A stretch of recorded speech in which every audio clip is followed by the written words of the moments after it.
आप देख रहे हैं vocal times news. Vocal times news को सब्सक्राइब कीजिए, बेल आइकन दबाइए, जिससे आपको मिलती रहे ताज़ा खास अपडेट। आपके लिए लेकर आ गया है वोकल टाइम्स न्यूज। मेरा नाम आबिद हुसैन बदायली है। एक गांव है घोसीपुर, जो मेरठ के अंदर लगता है, शहर के अंदर। तो पहले ग्राम पंचायत थी और अब नगर निगम के अंदर ये शामिल है वार्ड सर्विस। वहाँ का मैं रहने वाला हूँ और मेरी तालीम जो है सरजराड़े से से और बाद में फरागत जो है असल में जब मैं 5वीं क्लास पढ़ रहा था और मैंने वहाँ इतिहास पढ़ा, टीपू सुल्तान और दूसरे अकाबरीन को अपने वहाँ पर पढ़ा जो आजकल उस इतिहास को भी बदल दिया गया है। तो जब ये जज्बा हो गया था कि मुल्क और कौम की खिदमत जो है सबसे अव्वली है। अगर मुल्क और कौम की खिदमत करनी है तो सियासत में आना पड़ेगा, और क्योंकि बगैर सियासत के मुल्क की खिदमत नहीं कर सकता कोई। हमने देखा कि हमारे अकाबरीन ने किस तरीके से मुल्क की खिदमत की है कि मौलाना फजला खैराबादी रहमतुल्लाह अलैह का एक वाक़या है कि जब अंग्रेज ने उन्हें फांसी की सजा सुनाई, काले पानी की सजा सुनाई, तो उन्होंने उससे पहले अपने आप को बिल्कुल बेगुनाह साबित कर दिया और ये साबित कर दिया कि हाँ, मैं लंदन से पढ़ आया हूँ, लेकिन जब जज ने उनको बिल्कुल बरी कर दिया तो उसके बाद हजरत ने फरमाया कि मैंने एक ही तो नेक काम किया था जिंदगी के अंदर, मैं अगर उसको भी छोड़ दूं तो ये मुझे गवारा नहीं है। तो फिर आपने फरमाया कि सारे जो 1857 के अंदर जो जंग आजादी पर मैंने फतवा दिया था वो मैं ही था, तब आपको काले पानी की सजा। तो हमारा जो इतिहास की नाकाबरीन से है, तो उन्हीं चीजों को देखते हुए कि मुल्क की अगर कौम की मुल्क और कौम यानी जिनसियत, उसके अंदर तमाम कौमें आ जाती है, चाहे वो हिंदू हो या मुसलमान हो, इंसाफ के साथ फैसला करना है और इंसाफ को कायम रखना है, तो सियासत में आना बहुत जरूरी है।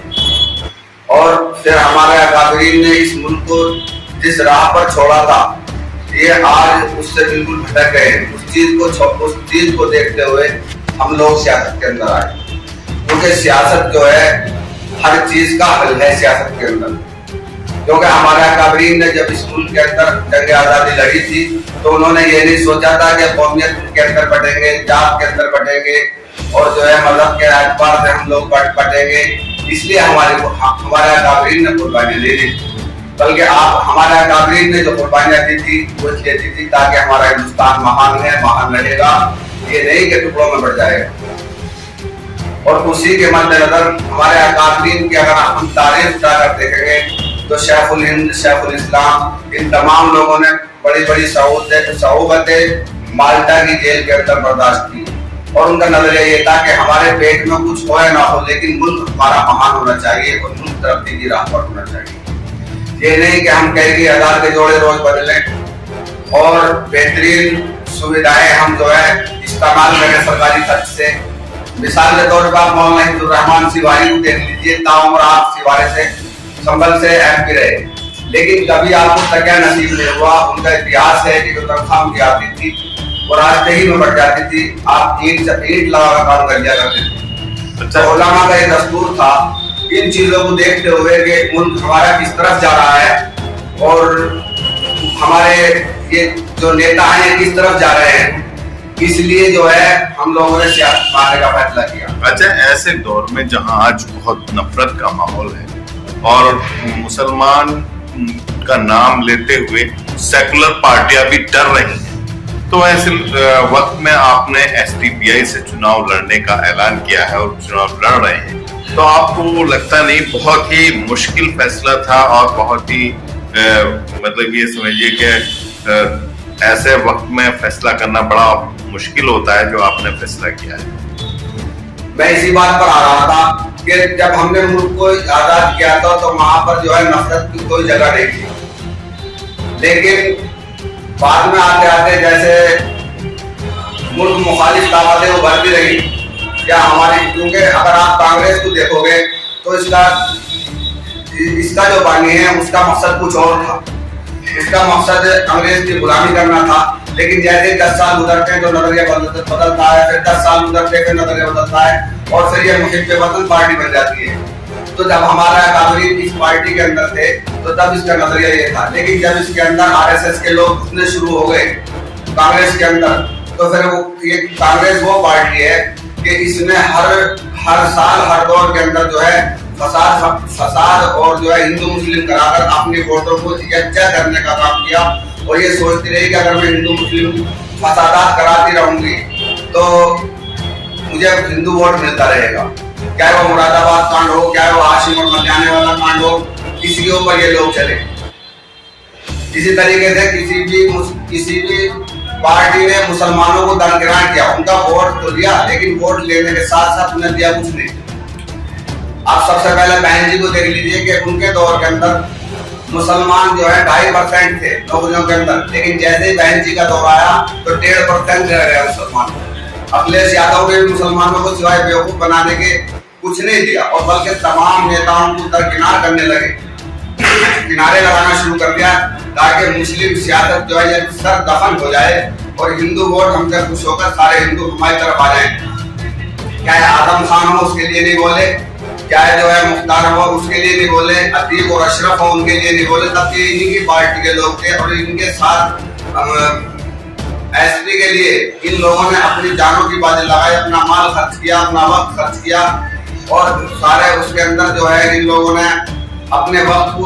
एसपी के लिए पूरे का पूरा कुर्बान कर दिया। लेकिन जब इन पर आफत आई तो वही एसपी के सरबराह अखिलेश यादव जी कभी एक लफ्ज भी इन लोगों के बारे में नहीं बोले। अच्छा, जैसा कि अब एक गठबंधन बना है, 2 गठबंधन है, एक एनडीए है और एक इंडिया गठबंधन। इंडिया गठबंधन है उसका कहीं ना कहीं एसडीपीआई भी कहीं जगह उसको समर्थन दे रही है। कांग्रेस जो पहले से नेतृत्व था उसमें काफी बदलाव हुआ है, नए चेहरे आए हैं, नए लोग आए हैं, पुराने थोड़ा पीछे गए हैं, तो उसमें उम्मीद की जाती है कि अब कुछ बेहतरी आई है। तो एसडीपीआई का इधर गठबंधन क्यों नहीं हो पाया, जब एसडीपीआई का उधर गठबंधन है तो इधर क्यों नहीं हो पाया? दरअसल ये सवाल भी आपका जायज है। असल वजह यह है कि यहाँ का मुसलमान जो है ये समझते हैं ये लोग कि मुसलमान एसपी के साथ है, लेकिन यहाँ का मुसलमान ये उनकी सोच जो है गलत है। वो हमने जो है मेयर के इलेक्शन के अंदर भी साबित कर दी कि एसपी का यहाँ पर कोई वजूद नहीं है, और इंशाल्लाह हर इलेक्शन के अंदर हम ये बात साबित करेंगे कि मुसलमान जो है किसी का बलवा गुलाम नहीं है। अच्छा, पार्टी को अभी वोट हासिल करने के लिए, एक पोस्ट हासिल करने के लिए काफी मेहनत करनी पड़ेगी, आपको भी बहुत ही ज्यादा मेहनत से गुजरना पड़ेगा अगर एक जीत हासिल करनी है। तो इसके लिए आप क्या करेंगे, क्योंकि आपके पास बहुत ही कम वक्त है और काम बहुत ज्यादा है, तो इसके लिए आपके पास क्या स्ट्रेटेजी है, किस तरह से आप इसको मैनेज कर पाएंगे? इंशाअल्लाह अजीज, अल्लाह की जात से ये उम्मीद है। हम वैसे तो 5 के 5 साल मैदान में रहते हैं, हम खाली इलेक्शन ही के टाइम पर नहीं आते, बल्कि 5 के 5 साल जब जीत का वक्त होता है हम किसी न किसी तरीके से लोगों की खिदमत करते हैं, और ये भी हमारा इतिहास है। मेरठ के अंदर खास तौर से कि जब कोई मुसीबत किसी भी इंसान पर आए, जो किसी भी मजहब का हो, कुछ भी हो, तो एसडीपीआई आ गई। हमने कभी मजहब के एतबार से कोई फर्क नहीं किया, और सियासत में मजहब का कोई दखल भी नहीं है, क्योंकि कुरान ये कहता है लकुम दीनुकुम वलिय दीन, कि तुम्हारा मजहब तुम्हारे लिए, हमारा मजहब हमारे लिए, इसमें सियासत का कोई दखल नहीं है। बल्कि इंसानियत जो है वो सबसे बड़ी चीज है। इसी इंसानियत को कायम करने के लिए, नफरत को जो है दूर करने के लिए, नफरतों को जो एक चीज बोल दिया गया है नफरतों का हिंदू मुसलमान के अंदर,